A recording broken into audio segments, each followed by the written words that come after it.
সেখানেই তো ভূত। নমস্কার বন্ধুরা, গল্প পাঠে আমি রেশমি। স্মৃতির অলিগলির এই সন্ধ্যার আসরে তোমাদের সকলকে আন্তরিক স্বাগত জানাই। আজকে যে গল্পটি শোনাতে চলেছি তার নাম কর্তার ভূত। অদ্ভুতভাবে জীবন্ত হয়ে ওঠা অভিজ্ঞতার গল্প। এই গল্পের রচয়িতা হলেন বাংলা সাহিত্যের মহিরুহ রবীন্দ্রনাথ ঠাকুর, যার কলমে সাহিত্য আরো জীবন্ত হয়ে ওঠে। চলো তবে শুরু করি আজকের গল্প। গল্পটি ভালো লাগলে অবশ্যই লাইক, শেয়ার আর হ্যাঁ, সাবস্ক্রাইবের বোতাম ধরে ঝুলে পড়ো। আর টুং করে আওয়াজ দিতে ভুলোনি যেন। বুড়ো কর্তার মরণকালে দেশ শুদ্ধ সবাই বলে উঠল, তুমি গেলে আমাদের কি দশা হবে? শুনে তারও মনে দুঃখ হলো। ভাবলে, আমি গেলে এদের ঠান্ডা রাখবে কে? তা বলে মরণ তো এর আবার জো নেই। তবু দেবতা দয়া করে বলেন, আহা, ভাবনা কি, লোকটা ভূত হয়ে এদের ঘাড়ে চেপে থাক না। মানুষের মৃত্যু আছে, ভূতের তো আর মৃত্যু নেই। দেশের লোক ভারী নিশ্চিন্ত হলো, কেননা ভবিষ্যৎকে মানলেই তার জন্য যত ভাবনা, ভূতকে মানলে কোনো ভাবনাই নেই। সকল ভাবনা ভূতের মাথায় চাপে, অথচ তার মাথা নেই, সুতরাং কারোর জন্য মাথা ব্যথাও নেই। তবুও স্বভাবদোষে যারা নিজের ভাবনা নিজে ভাবতে চায় তারা খায় ভূতের কানমলা। সেই কানমলা না যায় ছাড়ানো, তার থেকে না যায় পালানো। তার বিরুদ্ধে না চলে নালিশ, তার সম্বন্ধে না আছে কোনো বিচার। দেশ শুদ্ধ লোক ভূতগ্রস্ত হয়ে চোখ বুজে চলে। তাই দেখে দেশের তত্ত্বজ্ঞানীরা বলেন, এই চোখ বুজে চলাই হচ্ছে জগতের সবচেয়ে আদিম চলা। একেই বলে অদৃষ্টের চালে চলা। সৃষ্টির প্রথম চক্ষুহীন কীটাণুরা এই চলাচল তো। ঘাসের মধ্যে, গাছের মধ্যে আজও এই চলার আভাস প্রচলিত। তা শুনে ভূতগ্রস্ত দেশ আপন আদিম আভিজাত্য অনুভব করে, তাতে অত্যন্ত আনন্দ পায়। ভূতের নায়েব ভুতুড়ে জেলখানার দারোগা, সেই জেলখানার দেওয়াল চোখে দেখা যায় না, এই জন্যে ভেবে পাওয়া যায় না সেটাকে ফুটো করে কি উপায়ে বেরিয়ে যাওয়া সম্ভব।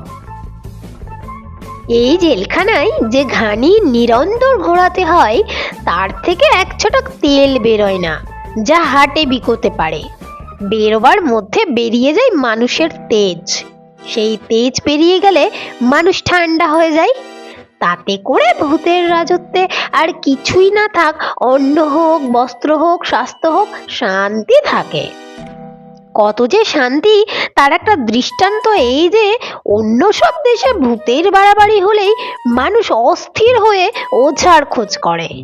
এখানে সে চিন্তাই নেই, কেননা ওঝাকেই আগে ভাগে ভূতে পেয়ে বসেছে। এইভাবেই দিন চলতো। ভূত শাসনতন্ত্র নিয়ে কারোর মনে দ্বিধা জাগতো না। চিরকালই গর্ব করে বলতে পারতো যে এদের ভবিষ্যৎটা পোষা ভেড়ার মতো ভূতের খোঁটায় বাঁধা। সে ভবিষ্যতে ভ্যাও করে না আর ম্যাও করে না, চুপ করে পড়ে থাকে মাটিতে, যেন একেবারে চিরকালের মতো মাটি। কেবল অতি সামান্য একটা কারণে একটু মুশকিল বাঁধলো। সেটা হচ্ছে এই যে, পৃথিবীর অন্য দেশগুলোকে ভূতে পায়নি, তাই অন্য সব দেশে যত ঘানি করে তার থেকে তেল বেরোয় তাদের ভবিষ্যতের রথচক্রটাকে সচল করে রাখবার জন্য। বুকের রক্ত পিষে ভূতের খপ্পরে ঢেলে দেবার জন্য নয়। কাজেই মানুষ সেখানে একেবারে জুড়িয়ে যায়নি, তারা ভয়ঙ্কর সজাগ আছে। এদিকে দিব্যি ঠান্ডায় ভূতের রাজ্য জুড়ে খোকা ঘুমোলো, পাড়া জুড়োলো। সেটা খোকার পক্ষে আরামের, খোকার অভিভাবকের পক্ষেও। আর পাড়ার কথা তো বলাই আছে, কিন্তু বর্গি এলো দেশে, নইলে তো ছন্দ মেলে না, ইতিহাসের পথটা খোঁড়া হয়েই থাকে। দেশে যত শিরোমণি চূড়ামণি আছে সবাইকে জিজ্ঞাসা করা গেল, এমন হলো কেন? তারা এক বাক্যে শিক্ষা নেড়ে বললে,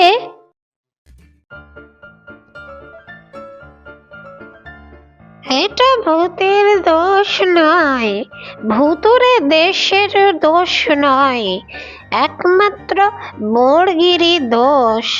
বর্গি আসে কেন?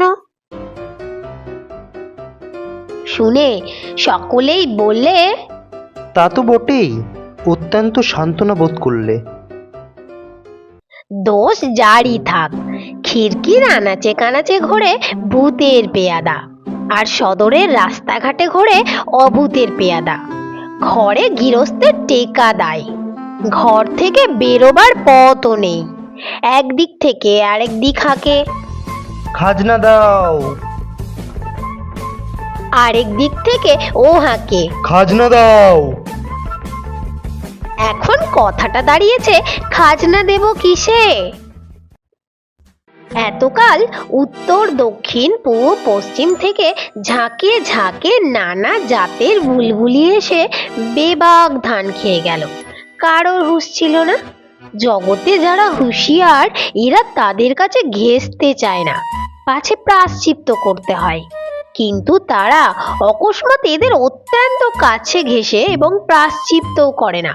শিরোমণি চূড়ামণির দল পুঁথি খুলে বলেন, বেহুঁশে যারা তারাই পবিত্র, হুঁশিয়ার যারা তারাই অশুচি, অতএব হুঁশিয়ারদের প্রতি উদাসীন থেকো, প্রবুদ্ধমিব সুপ্তম। তা শুনে সকলের অত্যন্ত আনন্দ হয়, কিন্তু তৎসত্ত্বেও এই প্রশ্নকে ঠেকানো যায় না, খাজনা দেব কিসে? শ্মশান থেকে মশান থেকে ঝোড়ো হাওয়ায় হাহা করে তার উত্তর আসে, আব্রু দিয়ে, ইজ্জত দিয়ে, ইমান দিয়ে, বুকে রক্ত দিয়ে। প্রশ্ন মাত্রেরই দোষ এই যে যখন আসে একা আসে না। তাই আরো একটা প্রশ্ন উঠে পড়েছে, ভূতের শাসনটাই কি অনন্তকাল চলবে?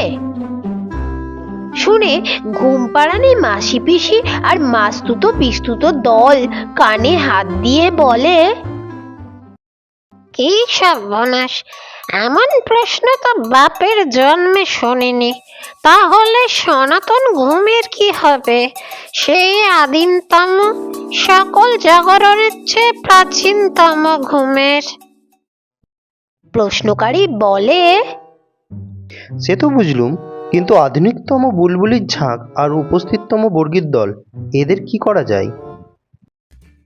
মাসি পিসি বলে, বুলবুলির ঝাঁককে কৃষ্ণ নাম শোনাবো, আর বর্গীর দলকেও। অবার্চিনেরা উদ্ধত হয়ে বলে ওঠে, যেমন করে পারি ভূত ছাড়াবো। ভূতের নায়েব চোখ পাকিয়ে বলে, চুপ, এখনো ঘানি অচল হয়নি। তা শুনে দেশের খোকা নিস্তব্ধ হয়, তারপরে পাশ ফিরে সই। মোদ্দা কথাটা হচ্ছে, বুড়ো কর্তা বেঁচেও নেই মরেও নেই, ভূত হয়ে আছে। দেশটাকে সে নাড়েও না অথচ ছাড়েও না। দেশের মধ্যে দুটো একটা মানুষ যারা দিনের বেলা নায়েবের ভয়ে কথা কয় না, আর গভীর রাত্রে হাত জোর করে বলে, কর্তা এখনো কি ছাড়বার সময় হয়নি? তা শুনে কর্তা বলেন, ওরে অবোধ, আমার ছাড়াও নেই ধরাও নেই, তোরা ছাড়লেই আমার ছাড়া। তারা বলে, ভয় করে যে কর্তা।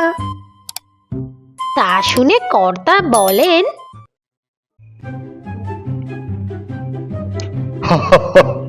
সেখানেই তো ভূত।